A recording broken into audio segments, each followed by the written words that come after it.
Hey traders. Basically, this is going to be my morning video. I'm trying to sleep in here lately. Just doing my day trades, not really taking any overnights. Get in, get out, call it a day. And I missed a lot. I missed most of the gains today, but made my little profit and called it a day and went out fishing for the afternoon. So that was my day. So you guys can all trade your own way you want to trade, but that's the way I traded today. So basically, I have uh, the S&Ps. I have mentioned this in my prior videos. We got that responsive buy in the markets as expected because Bernie lost. Bernie lost pretty much lost Super Tuesday, and it gave reason to rally the markets. Yes, we are still in a strong bull uptrend, and it's looking good for the Bulls today, man. Shoot, almost 1,200 points on the Dow. Wow. The markets are fixed. Not, I don't think so. But basically, we are in this developing November. This was the November trading zone, and we're trading slightly above the 3085 Virgin point of control, volume point of control for a November, and we're just trading in here. And this is a responsive. That was before the rocket move to the upside in the markets. And if you see this, this is the accelerated fib fans, and have already found responsive selling at this point. So this is a responsive short point, in my opinion. I still have a dead cat bounce scenario working out here. We needed some time to build out for the next leg lower. Put holders, the options are so expensive they cannot load up on additional protection here. So, this was the opportunity for big funds and stuff to lighten up their positioning to the long side, in my opinion, for this bounce. And basically, these bounces, that's what it is. It's an opportunity for big money to exit some of their long positions.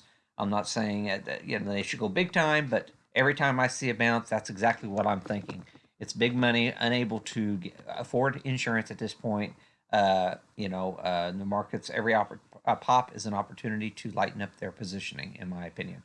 That's the way I'm at. This is a 200 moving average. We're trading just above the 200 moving average on the S&Ps, and I'm still thinking tomorrow is going to be a red day. Bottom line, a red day. I just don't know how big of a responsive sell-off we'll get, but I do think we are going to be pinned below the close, today's close, especially the action seeing into the close.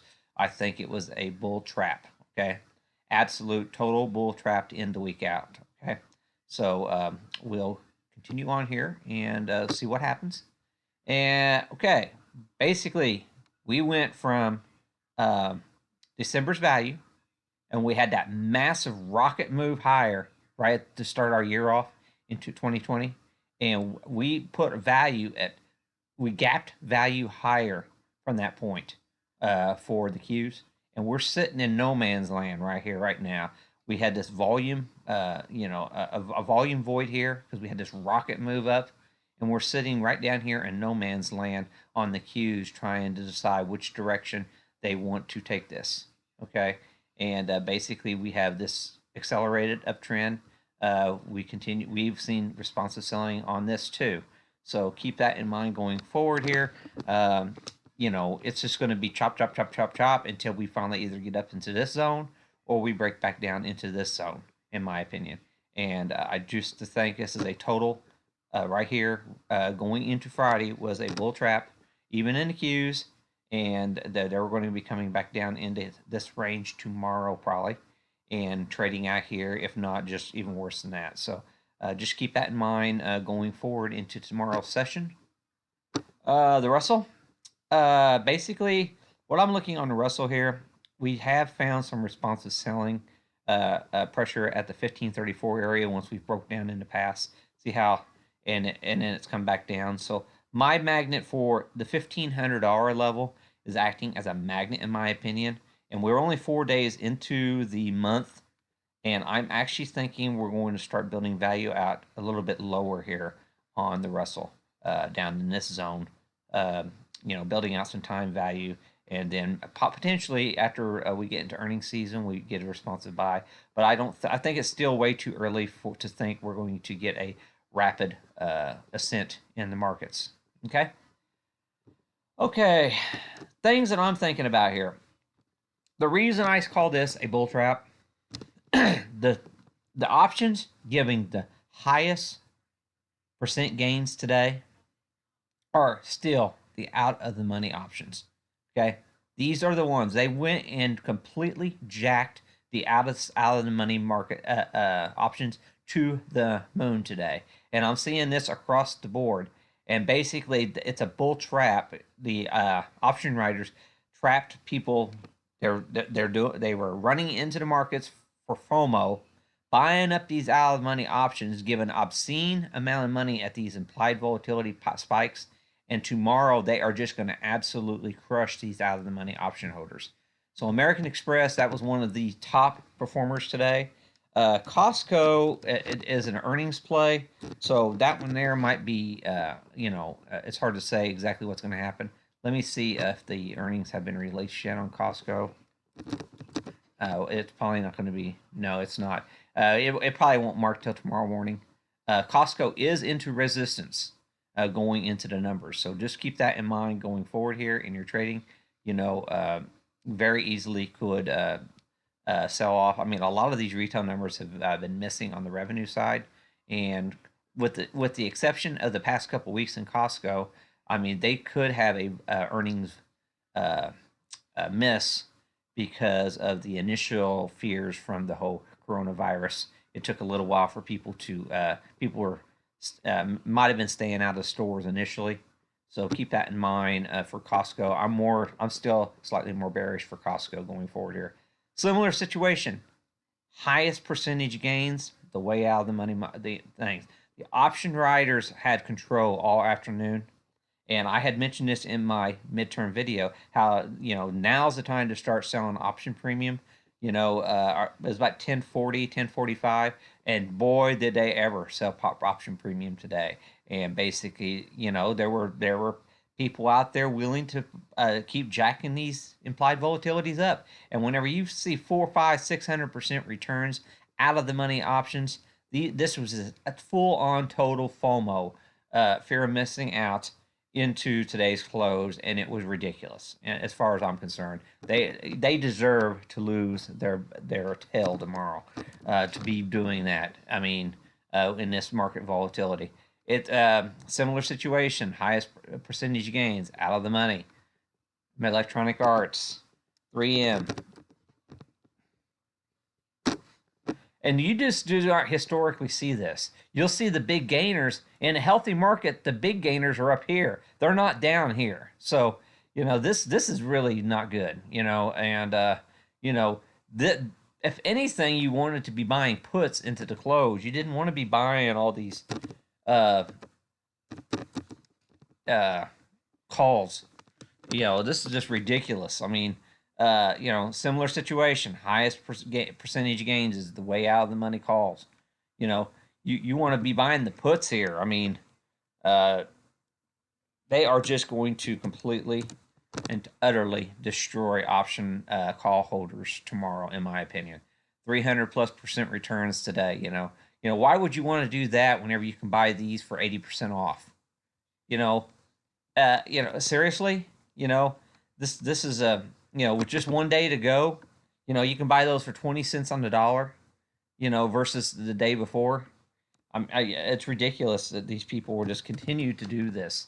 And I hate to be so negative here, but this is a healthy market. This is a very bad, unhealthy market. Okay, it doesn't take rocket science to figure out what's going on here. And so if any of you guys in the trading room actually held out of the money options overnight in the calls, I really feel for you. And I'm sorry if I'm talking to you and talking down to maybe your positioning, but this is disaster written all over it. Setting up for tomorrow. I honestly say it. I mean, I don't know how bad it's going to get tomorrow, but the indices themselves don't have to go very far to completely destroy all these option premium buyers. And look at this. 200. It wasn't quite as bad with Amazon, thank goodness. At least this here is a healthier chart. This is the first one in all my list here that literally gives signs of a little bit healthier chart than versus these others. Okay, so just keep that in mind going forward here. I went through what 4, 5. I went through 9 charts here of some of the top action going on today, and I can actually do one more Micron. I don't think. Yeah, I did Micron. All right, AMD's up there too. There, we'll make it an even 10. Okay, and similar situation. Highest implied volatility or the highest percent gains today out of the money options. These are not healthy charts. These are not healthy patterns. This is the time. Like I said, you at the end of the day, this is whenever you take larger positioning to the put side. So, if you please leave comments below on my video if you disagree with me or if you agree with me or whatever I want to hear your comments for sure. Like the video if you like it. I know this is early. It's hard to. The futures are marking a little bit lower as we speak because of that end-of-day sell-off. We're about 0.75% lower. Does that surprise anybody at this point? I think it's going to be a lot lower than that. I think it was this. They were suckering the buyers in today, and boy, they really deserve to take it on the chin, in my opinion, tomorrow if you're out of the money on these options. So that's just some of the things I'm seeing in the markets here, and if anything else, I really would like to see a significant sell-off in the bonds. And honest to goodness, we got 1%, but we're still look at this. We're still holding up here very strong in this upward distribution. Now we have a gap that could be filled in the overnight session on our bonds, and it might happen. But I do not think they're going to fill that gap this week. If they're going to fill this gap, it's probably going to be Monday. I think they are going to keep a bid under these bonds. But I could be dead wrong. Tomorrow they might come in here and just completely and totally surprise me to that, and they might just take the market to the moon.